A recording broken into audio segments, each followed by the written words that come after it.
Hello, everyone. This is Stockholders Equity Part 2. Now, before we get to new material, I just wanted to say something about yesterday or the last video. We were talking about accounting for preferred stock, and we went through some of the characteristics of preferred stock and the difference between things like cumulative and redeemable and those features of preferred stock, but we didn't talk about the accounting for preferred stock. So this illustration in the book shows you what journal entry do you make for the issuance of preferred stock, and it's the same as for common. You debit cash for the number of shares times the market price. You credit preferred stock for the number of shares times par value, and you credit additional paid-in capital for the difference. When you prepare your balance sheet, when you get to the stockholders' equity section, you always want to show the preferred stock first. Listed first at its par value, then the common stock at its par value, then additional paid-in capital. Now, what they've done here is they've combined the additional paid-in capital of both the common and the preferred. Sometimes they'll present it this way. Other times they'll list it separately. Notice that when they talk about the preferred and the common, they describe it.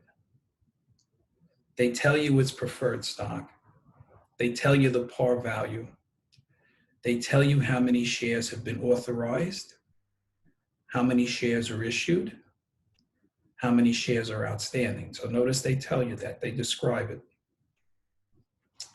Now, very often when you're doing problems in the textbook, especially when you do them on the computer, they usually don't ask you for that, but they might. And if they do, that's what how you would describe it. Also, one thing they left out here, which is a surprise to me, is when they're describing the preferred stock, usually they indicate the dividend. Now, the dividend can be shown as a percentage of par value. So, for example, they might say 10%, $30 par value.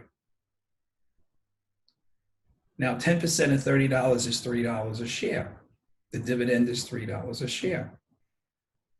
Sometimes they'll say that. They'll say preferred stock, $3, $30 par value. So when you're describing the preferred stock, you really should include the dividend. I don't know why they omitted that here. Right now, we talked about how you show dividends in arrears. We went through a problem. Right? I think that was the last thing that we did. Right, so now we'll move ahead. Treasury stock, next topic. Now, it's worth noting that all stockholders' equity accounts are credit balance accounts. In other words, they are increased with credits. Stockholders' equity accounts are increased with credits. You rarely debit stockholders' equity accounts. Very, very, very rare. The exception to that is treasury stock. Treasury stock is a contra stockholders' equity account. So contra, meaning the opposite. If an account normally has a credit balance, like stockholders' equity accounts do, contra, the accounts have a debit balance. So treasury stock is a contra stockholders' equity account.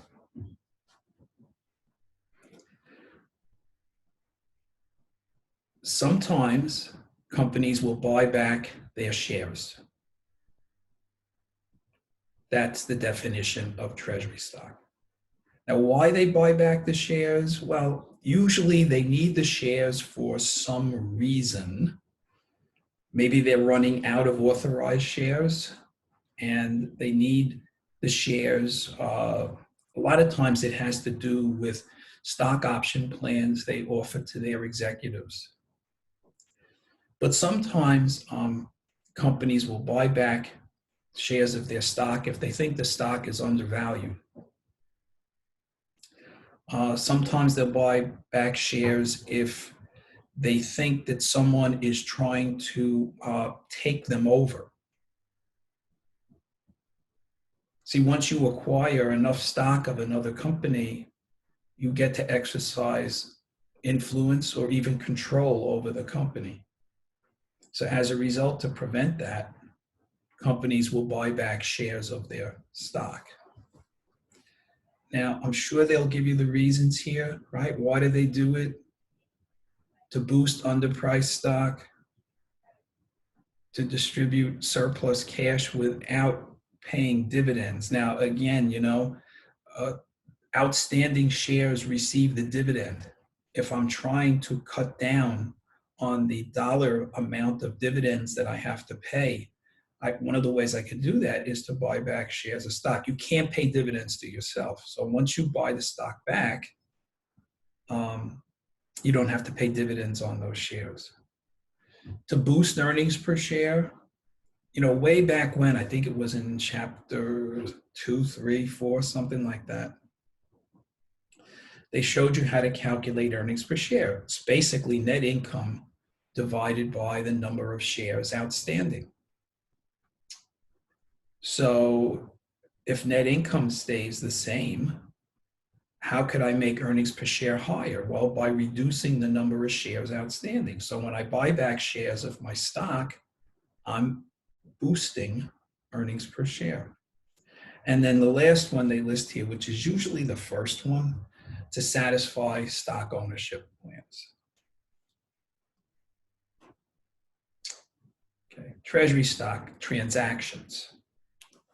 How do you record treasury stock transactions?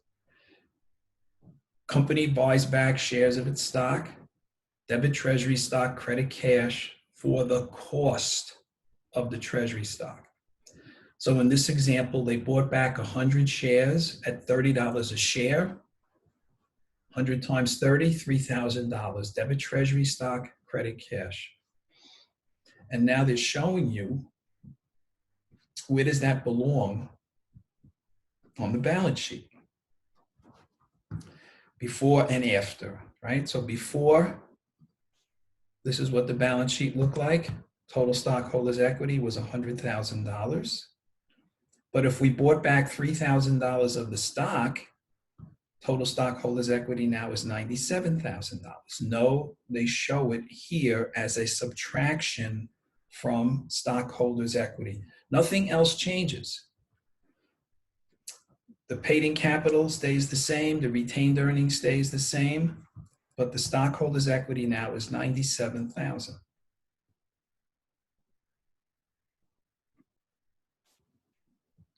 Now, it's significant to note that treasury stock is a restriction on retained earnings.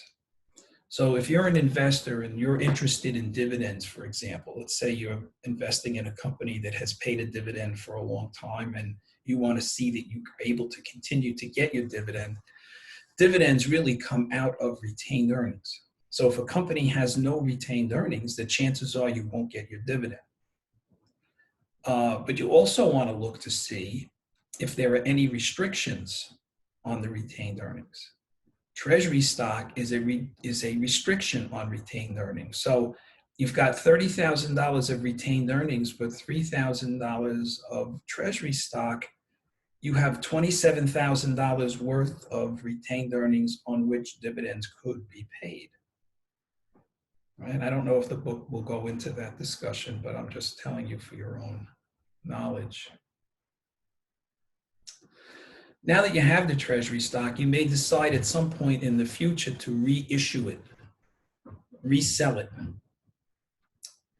And here's an example of if the company was able to resell that treasury stock at $35 a share. Remember, they bought it at $30 a share, and here they're reselling it at 35. Debit cash, 100 times 35, 3,500. Credit treasury stock at its cost. Remember, its cost was $30 a share. 100 times 30, 3,000. Now you need an extra credit of $500. Where is that going to come from? Or where is that going to go? Additional paid-in capital. Right, and here they're showing you how they calculated it. 100 times 5 is 500.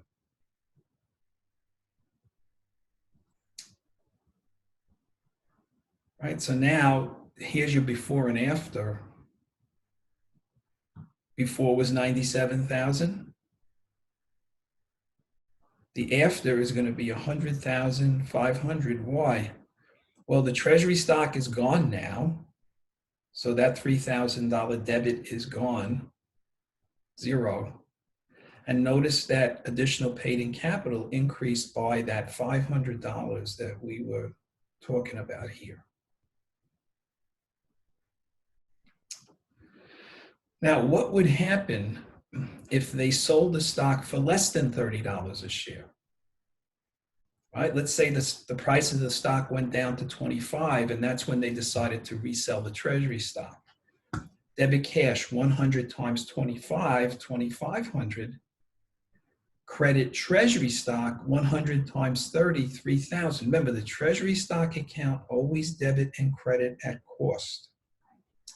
So you've got a debit of 2,500 and a credit of 3,000. You need a debit of 500. They debit additional paid-in capital for that amount. So let's look at a homework problem.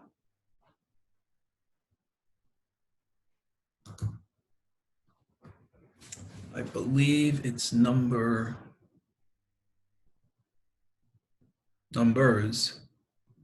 8 and 9.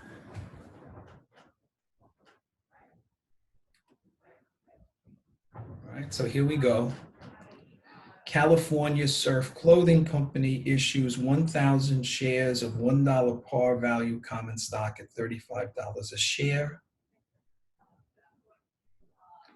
Later in the year, the company decides to purchase 100 shares at a cost of 38. Record the purchase of the treasury stock, right? So here they gave you information that they didn't really need to.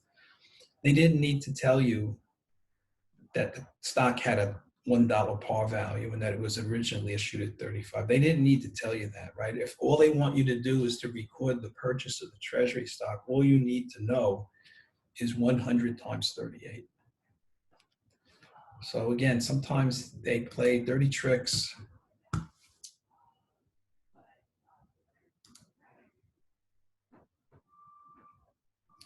So let's make some journal entries.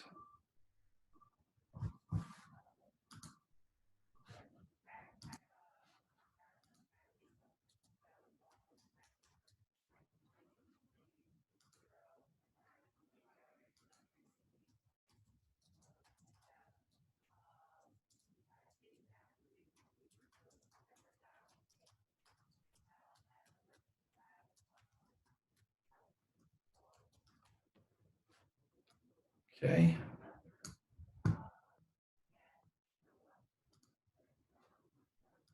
Now they didn't give you any dates, right? You want to use today's date? The day I'm doing this is May 27th, but they didn't give you a date. All right, so debit, treasury, stock. 100 times 38, 38.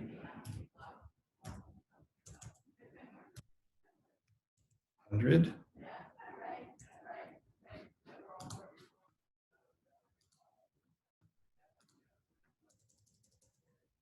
Credit cash,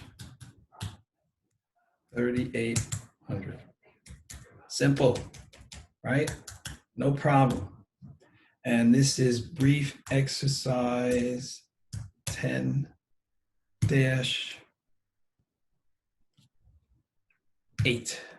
Right? Brief exercise 10-8. Now, brief exercise 10-9.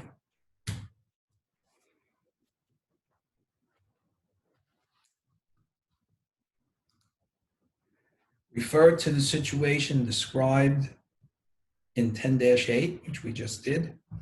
Record the transaction if California Surf resells the treasury stock at $40 a share.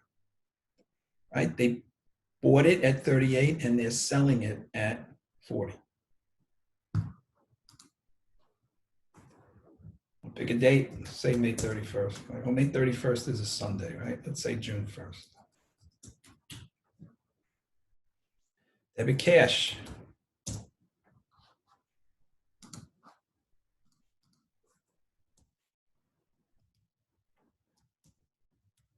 $100 times 40, 4,000. Credit treasury stock.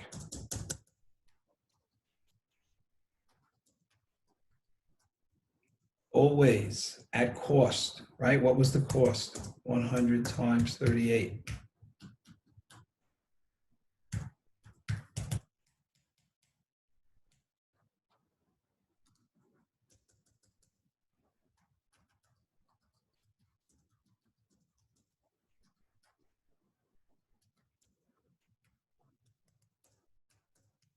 Credit additional paid in capital. Now you could look at it and say, okay, debit 4,000, credit 3,800, that's $2. Or I could say, okay, it's 100 shares times $2 a share, $200.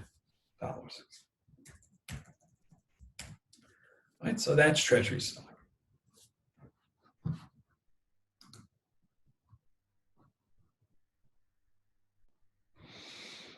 Next topic.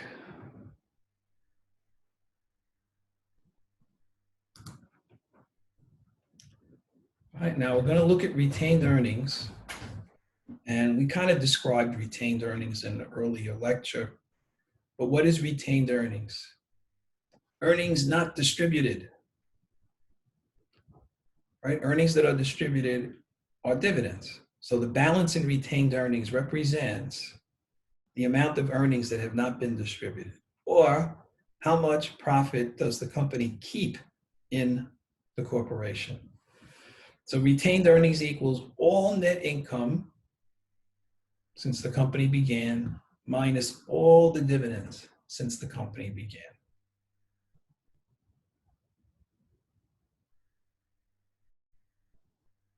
All right, so now we're going to talk about dividends, cash dividends. And remember, not all companies pay dividends. They give you some examples here of companies that don't pay dividends, right? Well, some companies that do pay dividends, Microsoft and Apple, but these companies did not pay dividends right away. Apple had to be dragged kicking and screaming into paying dividends. They didn't want to pay dividends. But companies like Facebook, Google, Berkshire Hathaway, they do not pay dividends. These companies feel, Amazon's another one, doesn't pay dividend. They feel that they can put that money to work better inside the company than to pay it out.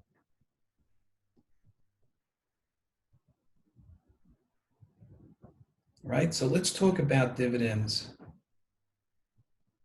What's the process? What are the procedures for dividends? There are 3 dates to keep in mind. Declaration date, record date, payment date, right? And this is all explained here. The board of directors gets together and they decide to have a dividend. So normally this is done quarterly, every 3 months. Board of directors have a meeting. At that meeting, they decide whether or not they're going to have a dividend and how much. Record date is the date that you must own the stock in order to receive the dividend, right? The record date is the date that you, the investor, must own the stock in order to receive the dividend. If you buy it the day after the record date, you won't get it. If you sold the stock the day after the record date, you would get it. So the record date is the date that you must own the stock in order to receive the dividend. And then the payment date is the actual date when the check is going to get written. Notice they say here dividends are not paid on treasury shares. Dividends are paid on the outstanding shares as of the record date, or as of the declaration date. So here, this company, on March 15th, they declare a 25-cent dividend per share on 2,000 shares outstanding. 1,000 shares of common, 1,000 shares of preferred. Now, to be honest with you, this is kind of a cockeyed way of doing this. Normally, you have a separate dividend on the common and the preferred, right? But I guess they're trying to make this simple just to show what a dividend is. So they combine the stock. You would never see this in real life. So anyway, you got 2,000 shares of stock. Each share gets a 25-cent dividend. 2,000 times 0.25 is $500, right? 2,000 times 0.25, $500. Debit dividends, credit dividends payable. Now, way back when in your accounting Mondays, they made it much simpler. They said they would tell you the amount. They'd say pay a dividend of $500, right? And you would debit dividends and credit cash for $500. But the reason you can't credit cash on the declaration date is that you're not sure who is going to get the dividend. The record date has to pass. And on the record date, you're going to make a list of who's eligible to receive the dividend. So remember that. That's why you're crediting dividends payable. Debit dividends, credit dividends payable. This dividends is a temporary account. If you remember, I think it's chapter 3, could be chapter 4. That dividends account will get closed into the retained earnings account. Dividends reduce retained earnings, right? That's something else to keep in mind.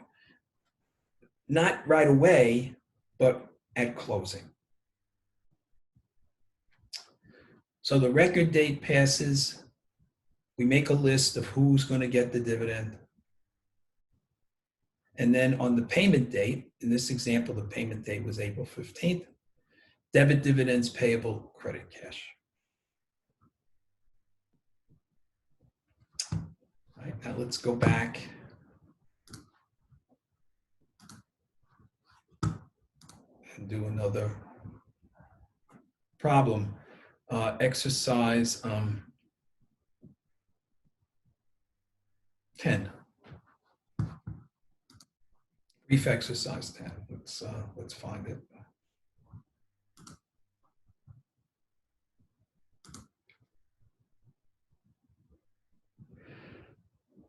Brief exercise 10. Here we go. Divine Apparel has 4,000 shares of common stock outstanding. On October 1st, the company declares a 75-cent per share dividend to stockholders of record on October 15th. The dividend is paid on October 31st. Record all transactions on the appropriate dates for cash dividends. All right, so let's do that. This is brief exercise 10-10. Right? So on October 1st, we are going to debit dividends. How many shares of stock did we have? 4,000. The dividend is 75 cents a share, right? That's $3,000. So debit dividends, $3,000.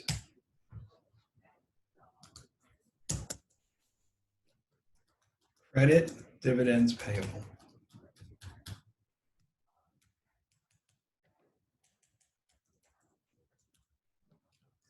So on the declaration date,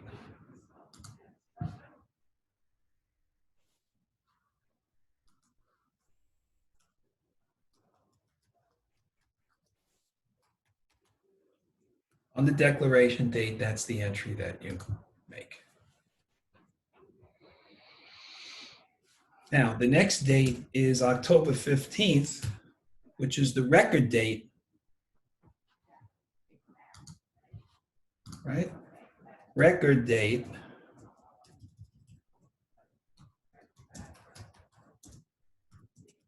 No entry required. Company makes list of eligible stockholders. Right, so no entry gets made that day, but right, you still have to see who owned the stock on that date. Right, you might not actually make the list until the next day because you want October 15th to pass, right? And then you would look at it on October 16th and then make your list, right? But no entries required. And then October 31st is when you're actually going to pay out the dividend. Debit dividends payable.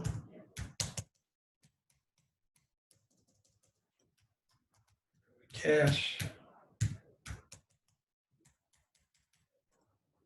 And that is the payment date.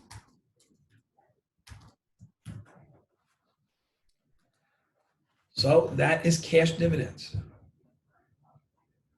Now, sometimes what happens is when you're doing a problem, it's not as clean as this, right? In other words, the problem may have you start out with a certain number of shares of stock and then they issue more and maybe they buy some treasury stock and maybe they resell some treasury stock and maybe they issue some more stock, right? So that number of shares outstanding is moving around a little bit.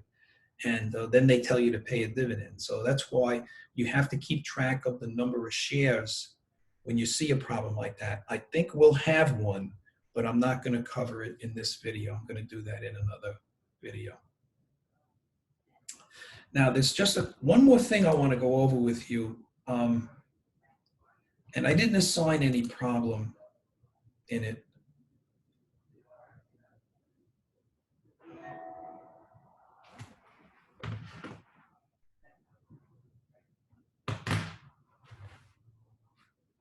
Stock dividends. Sometimes companies will give out shares of stock rather than cash. A lot of times they may not have cash. So they want to give the stockholders something. They want the stockholders to be happy. So what they want to do now is to give shares of stock. Now, they talk about stock dividends and stock splits here as if they're the same thing. They're really not. They both result in increases to the number of shares. But the stock dividend, in my opinion, is a little more complicated. So let's look at an illustration here.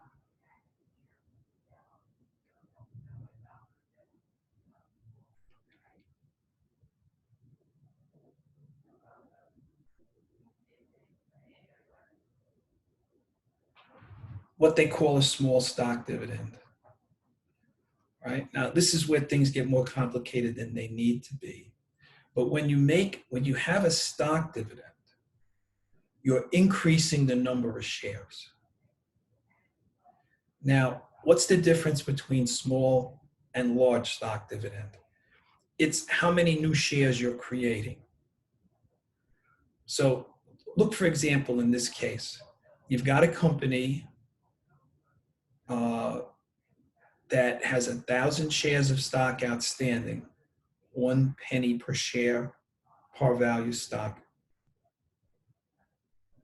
and they declare a 10% stock dividend.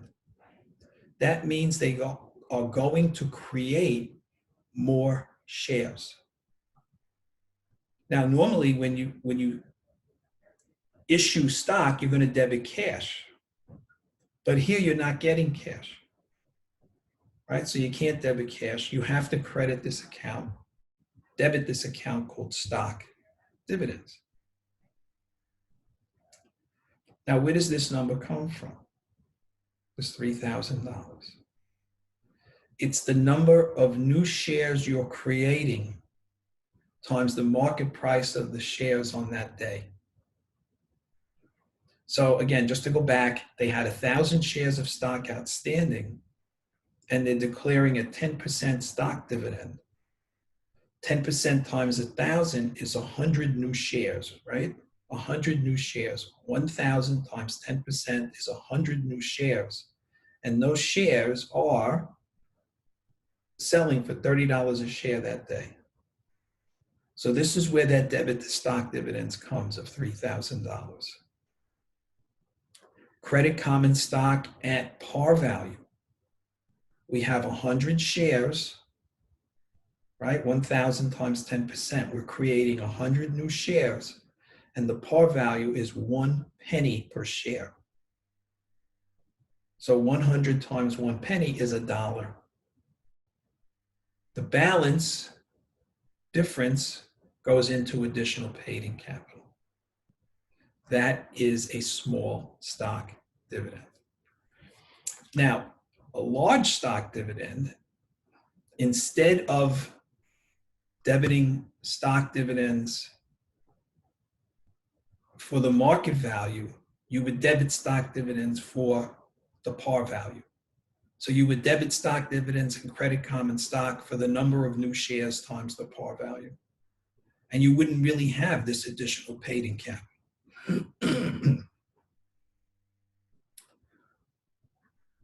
One thing to note, right now,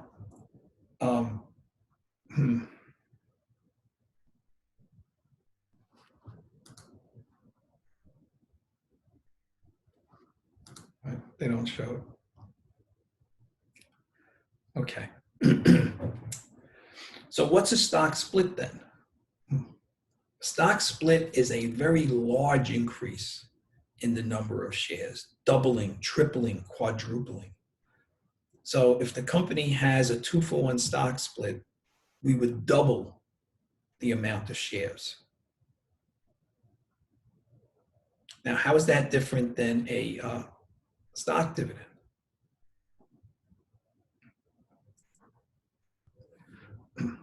Well, with a stock dividend, you have to make a journal entry.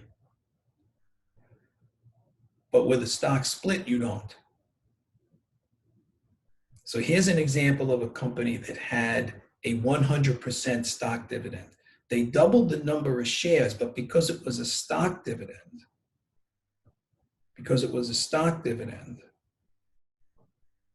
they had to make an entry. Now, they don't show you the entry here. Oh, yeah, they do show it to you, right? Debit stock dividends, credit common stock for par value. So before the dividend, notice the total stockholders' equity is $100,000. Notice after it's $100,000, right? But the components are different. So comparing the dividend to the split, the total paid-in capital goes up, and the retained earnings goes down, right? So I didn't assign a problem with that because I just think it's a little too confusing. So you're only going to be responsible for the cash dividend. So that's all I wanted to cover with you today. There'll be another video coming up where I'm going to go over the remaining homework problems. I believe there are 2 more problems. They're a little more comprehensive in nature, so they'll take a little time. So I didn't want to just cram it into this video. So hope you're well. See you next time.